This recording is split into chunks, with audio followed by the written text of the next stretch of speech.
सेठ R T. Agarwal Hindi higher secondary school.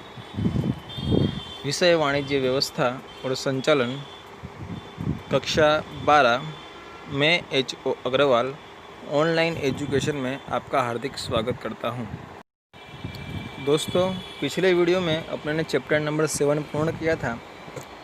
आज अपने इस वीडियो में चैप्टर नंबर 8 की शुरुआत करने जा रहे हैं।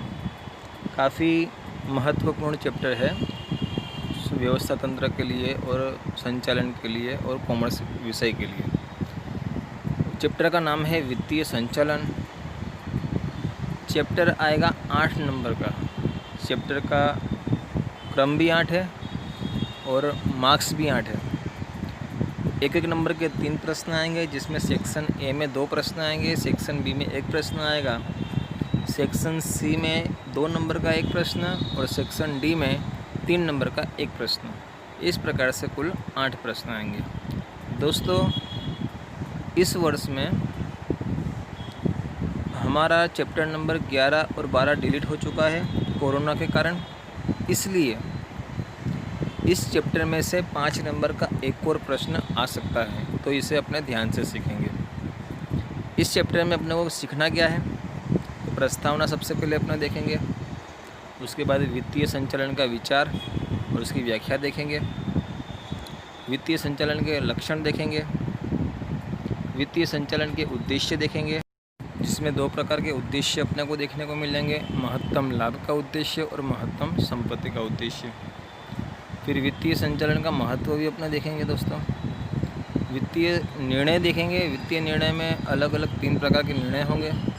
विनियोग संबंधी निर्णय, वित्त से संबंधित निर्णय और डिविडेंड से संबंधित निर्णय। उसके बाद दोस्तों अपने देखेंगे पूंजी ढांचा, उसका विचार देखेंगे, उसकी व्याख्या क्या है वो देखेंगे।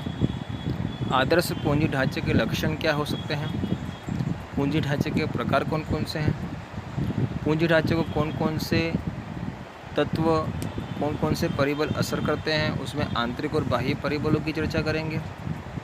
कार्यशील पूंजी किसे कहते हैं, उसका अर्थ क्या है, क्या व्याख्या है, कार्यशील पूंजी का क्या विचार है, कुल कार्यशील पूंजी क्या है, शुद्ध कार्यशील पूंजी क्या है, दोनों के मध्य में अंतर क्या है, उसकी चर्चा भी होगी। कार्यशील पूंजी के लक्षण देखेंगे। कार्यशील पूंजी को असर करने वाले परिबलों की भी चर्चा होगी। दोस्तों, स्थायी पूंजी क्या है वो भी अपने सीखेंगे इस चैप्टर के अंदर। उसके लक्षण देखेंगे, उसे प्रभावित करने वाले तत्वों की चर्चा करेंगे और कार्यशील पूंजी और स्थायी पूंजी के मध्य क्या अंतर है उसकी भी चर्चा इस चैप्टर में करेंगे। तो शुरुआत करते हैं प्रस्तावना से। सरल अर्थ में द्रव्य का संचालन करना अर्थात वित्तीय संचालन। द्रव्य व्यवसाय के लिए रक्त के समान होता है। रुधिराभिसरण के बिना मानव जीवन का अस्तित्व संभव नहीं है। उसी प्रकार द्रव्य के बिना व्यवसाय इकाई का अस्तित्व भी संभव नहीं है। पर्याप्त द्रव्य के बिना व्यवसाय प्रारंभ नहीं किया जा सकता। अर्थात द्रव्य प्रत्येक व्यवसाय की आधारशिला मानी जाती है। व्यवसाय के व्यवहारों का नियमित रूप से चलाए रखने के लिए द्रव्य आवश्यक होता है। दोस्तों, वास्तव में द्रव्य ऐसी धुरी है जिसके चारों तरफ सभी आर्थिक क्रियाएं घूमती रहती हैं। वित्तीय संचालन ऐसी संचालक की प्रवृत्ति है जो वित्तीय साधनों के आयोजन और नियंत्रण से संबंधित है। वित्तीय संचालन वित्तीय साधनों का इस प्रकार से उपयोग करता है जिससे संतोषजनक प्रतिफल प्राप्त करने के लिए द्रव्य का महत्तम उपयोग किया जा सकता है। समय बीतने के साथ वित्तीय संचालन का कार्यक्षेत्र भी विकसित हुआ है।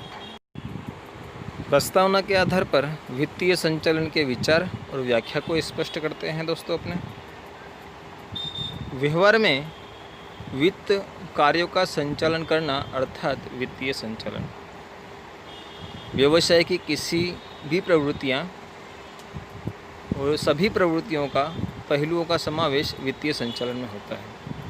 वित्तीय संचालन वित्तीय विषयक निर्णय लेते हैं और उसे लागू करते हैं, अर्थात वित्त से संबंधित किसी भी प्रकार का कार्य करना, वित्त का संचालन करना अर्थात वित्तीय संचालन।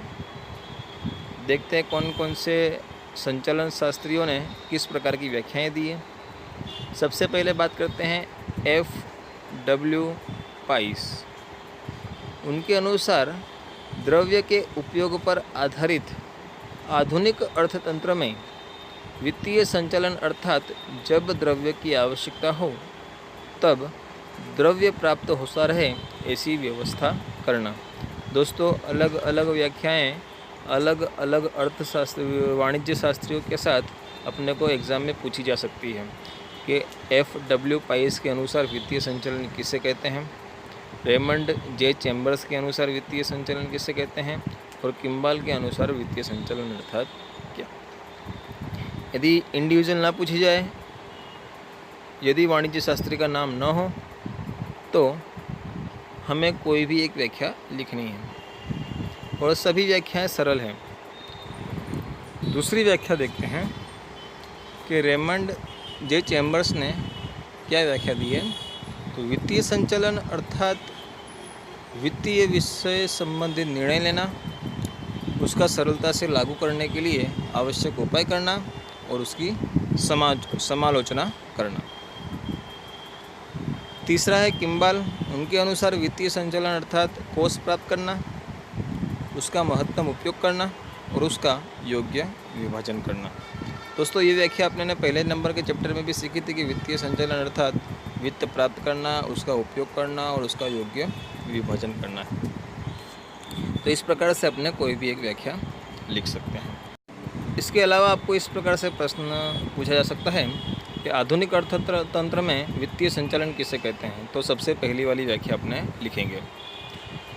उपर्युक्त व्याख्या से यह स्पष्ट हो जाता है कि संचालन का क्षेत्र इतना विशाल है कि जिसमें व्यवसाय के प्रारंभ से उसके विस्तार और अंत तक के व्यवसाय के सभी वित्तीय निर्णय समा जाते हैं।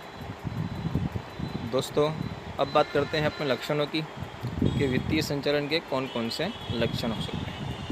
तो सबसे पहला लक्षण है संचालन से संबंधित कि संचालन की एक शाखा है।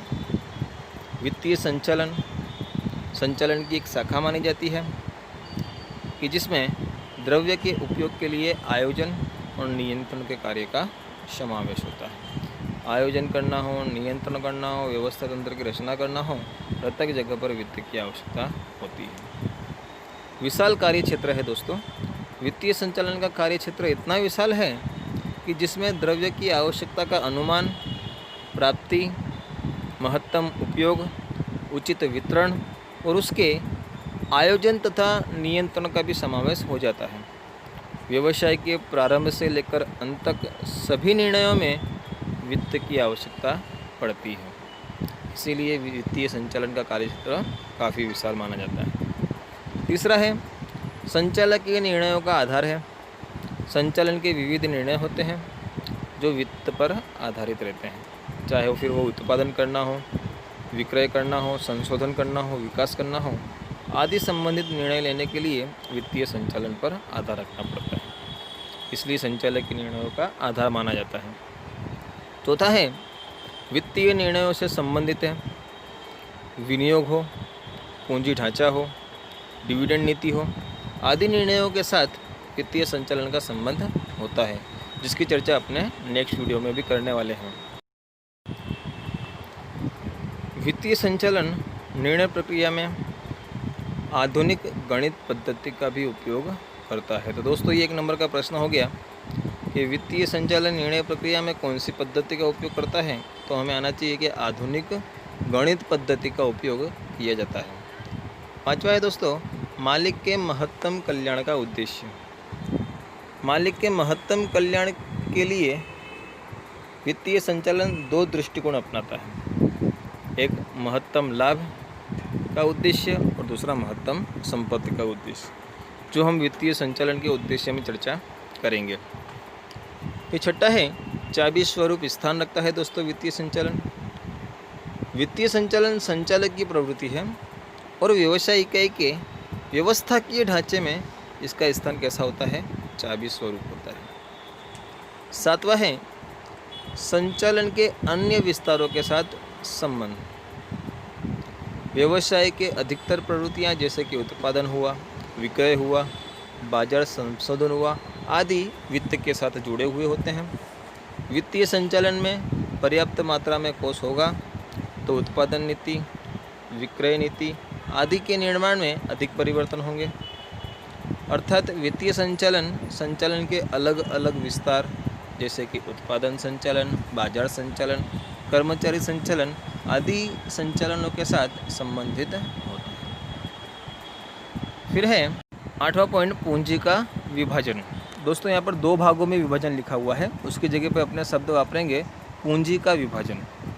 वित्तीय संचालन को 2 भागों में बांटा जा सकता है, स्थायी पूंजी का संचालन और कार्यशील पूंजी का संचालन।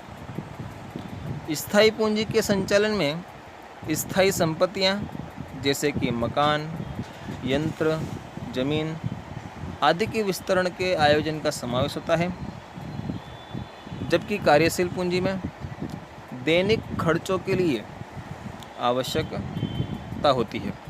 तो इस प्रकार से पूंजी का विभाजन 2 भागों में हो जाएगा, स्थायी पूंजी का संचालन और कार्यशील पूंजी का संचालन। तो दोस्तों आज अपने ने इस वीडियो में वित्तीय संचालन के बारे में थोड़ी जानकारी प्राप्त करी, उसका लक्षण देखें। नेक्स्ट वीडियो में अपने उद्देश्य और महत्व की चर्चा करेंगे। आज के इस वीडियो में दोस्तों इतना ही। नेक्स्ट वीडियो में अपने फिर से मिलेंगे, तब तक के लिए जय हिंद, जय भारत। Thank you.